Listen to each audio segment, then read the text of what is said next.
Hola profesora. Bueno, el día de hoy voy a hablar sobre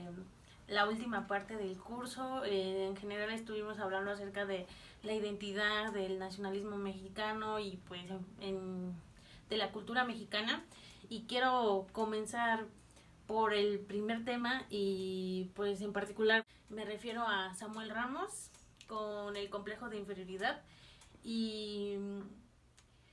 en general el autor habla que hay un problema debido a los acontecimientos o la historia que ha pasado México desde la conquista, y todas estas circunstancias que tuvo que pasar y luego la independencia, en fin, México se encontraba como en un tipo abismo que no sabía qué era o quién era, y por lo cual esto nos lleva a muchísimos más problemas, ¿no? Justamente de no sentirse integrado entre ellos mismos, los estados, por ejemplo, entre los mexicanos, como si no, como si no formaran parte de una misma nación. Y esto también trae como consecuencias esto que menciona el autor del individualismo, de este problema de inferioridad, que habla que no hay como que mucho, que uno se siente menos por los mismos comentarios que haces, pero también por comentarios externos que hacen sobre México. En la lectura mencionaba mucho que en escala con otros países, pues obviamente México se encontraba apenas comenzando a ser una nación independiente respecto a otros países que ya estaban en otra cosa o con otros propósitos, ¿no? Por lo cual se lleva a la imitación, a copiar sistemas económicos, sistemas políticos y en fin, y pues lleva a esta desconfianza y a esta no integración y a este rechazo del ser mexicano, de odiar a lo mejor el país de providencia, y que en general trae más problemas más grandes, o sea, al punto de que, bueno, en mi opinión diría que no nos podemos poner de acuerdo en algo muy pequeño como ayudar a nuestro compañero o a las personas que nos rodean, pero también nos lleva a que México no haya podido aún después de tanto tiempo sobresalir y seguir en la misma situación y repitiendo mismos errores por este complejo que existe en México. La siguiente lectura era de Octavio Paz, de El laberinto de la soledad, y es un capítulo que se llama Los hijos de la Malinche, pero en sí el tema central se refiere a la Malinche y a otra palabra que en México es muy común y que la ocupamos y que tiene diferentes significados, que es chingada, y en general son los hijos de la chingada, se refiere a esta palabra, y tiene muchos significados, pero en general esto habla, para mí estas dos lecturas van muy de la mano porque nuevamente habla de este sentimiento de desconfianza, de este sentimiento de inferioridad, y que la única manera en la que tú ocultas eso que tú eres, lo sacas o lo encubres con altanería o con ser grosero con las otras personas. En la lectura mencionaba que no, o sea, no tenías nada de respeto ni sentido común sobre cualquier persona que no fuera tú, eh, sea quien sea. Y también me parece importante recalcar que este tema es muy importante, ya que, como les decía, esta palabra depende, o sea, como esté conjugada, da diferentes significados, ¿no? A veces lo ocupamos como una forma de ofensa, pero a veces como una forma como que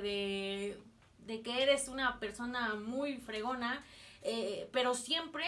y yo lo entiendo así y lo veo y analizando, es siempre con ese sentido pues de fregar al otro, o sea, eres un chingón, o es siempre con esa actitud de tirar al otro, y también a veces como un sentimiento ya más como de alegría o así de ganar. Y esto, bueno, yo leyendo estas lecturas Me vino a la mente que muchas veces rechazamos a México, hablamos mal de México, escuchamos muchísimas cosas, pero cuando pasa algo, por ejemplo un mundial, o cuando hay algún desastre que son los temblores o alguna cosa donde se requiere el apoyo, y vemos ese apoyo, esa unidad que casi nunca existe, pero en estas situaciones a veces resulta que sí, cambia tu actitud y cambia la manera de ver a México, y decimos que México es el mejor país y qué bonito México y viva México, pero se nos olvida porque y a veces vemos comerciales cuando pasan estas cosas, o a veces recordando, pero no siempre pensamos eso. Hay una frase que me gustó mucho en la lectura que decía que rechazan el propio hibridismo, y decía que no quieren ser indios ni mestizos. El punto es que rechazan el ser mexicano por tanto conflicto que hay dentro de uno mismo, porque a veces ni siquiera es lo externo, sino lo que tú traes y pasa. Y retomando lo anterior, era como cuando ves los comerciales, las campañas políticas en general de que ayudan a los más necesitados, a los sectores más necesitados, a los indígenas, etcétera, etcétera, y dices, ay, no, sí, que es nuestra cultura, que es... Y eso lo decimos a veces, porque otras veces ocupamos esas palabras o a esas personas que son indígenas como objeto de burla y para ofensa. Por eso me pareció muy importante esta lectura y muy buena. Y vuelvo a repetir, las dos primeras muy recientes, porque sigue pasando. Ya cambiando un poco más ya de tema, quise ocupar la lectura del lado oscuro de la luna, y es sobre el rock punk, que aquí en México, bueno, tuvo su fuerza casi a finales de los 60, y pero más ya en las décadas posteriores, en los 70s, etcétera. Y fueron ideas traídas de otros países como Estados Unidos e Inglaterra, y todos estos grupos de rock punk que decían que era rock punk, era como un... se lo denominaba así como sucio, como mugroso, como... en fin, como basura, ¿no? Pero era como que una lucha entre la clase dominante y estas clases, justamente de en contra de esta cultura paternalista y tan cuadrada y tan nacionalista y propia, etcétera. Entonces, los que se oponían más que nada eran aquellos políticos, eran los gobiernos, era el sector económico, etcétera, que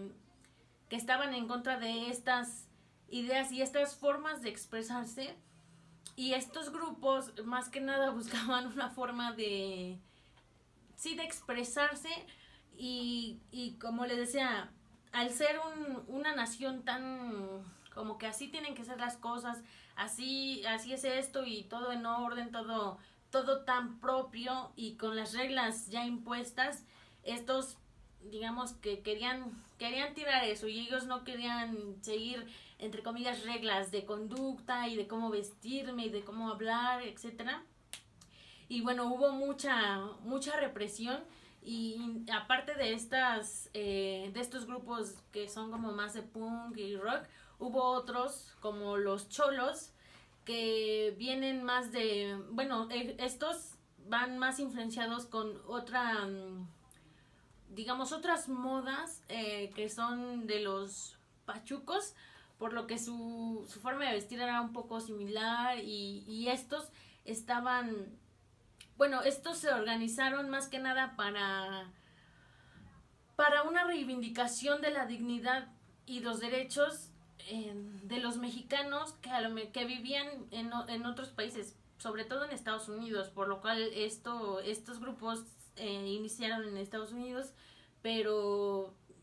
digamos que tomaron mucha fuerza, que incluso en partes del norte de México existen y tuvieron muchísima popularidad, y en lo particular yo eh,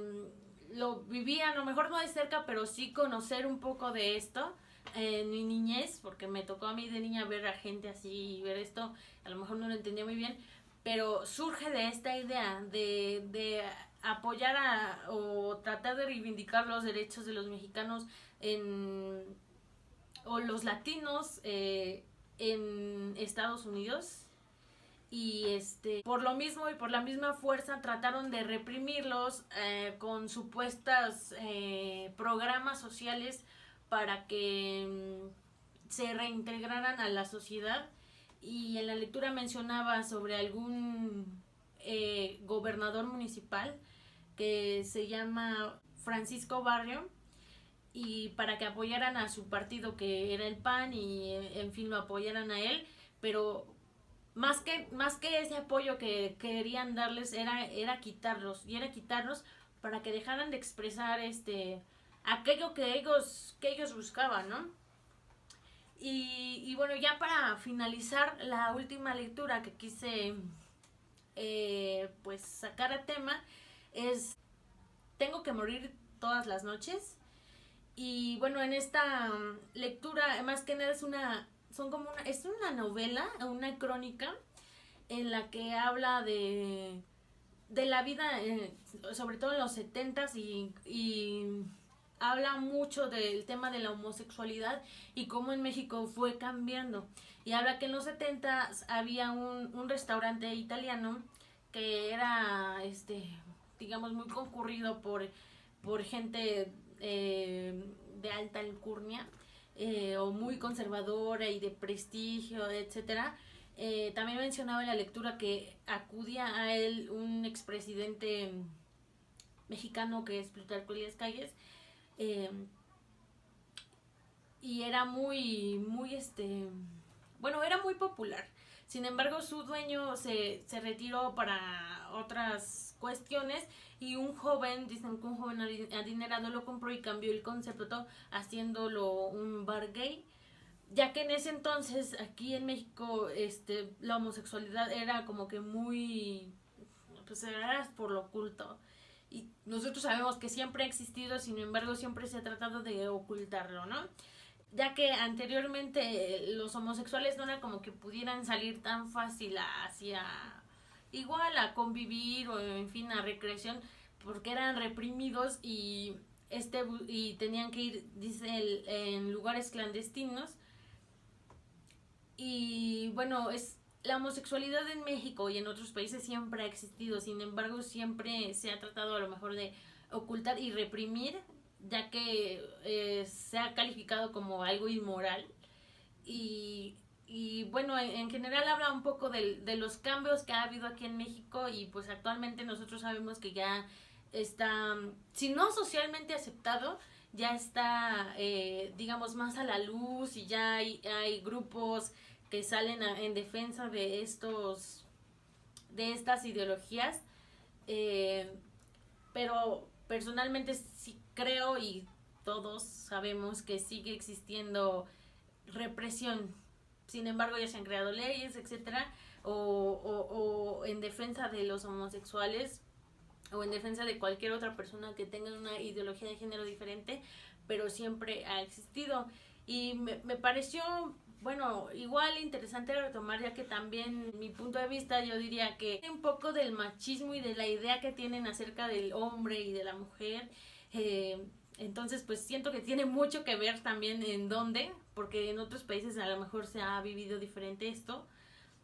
pero en México yo podría decir que quizá también tenga mucho que ver con esta cuestión. Lo importante aquí es, no importa qué pienses, sino que respetes, y que siempre estemos respetando a los otros. Y pues eso es todo.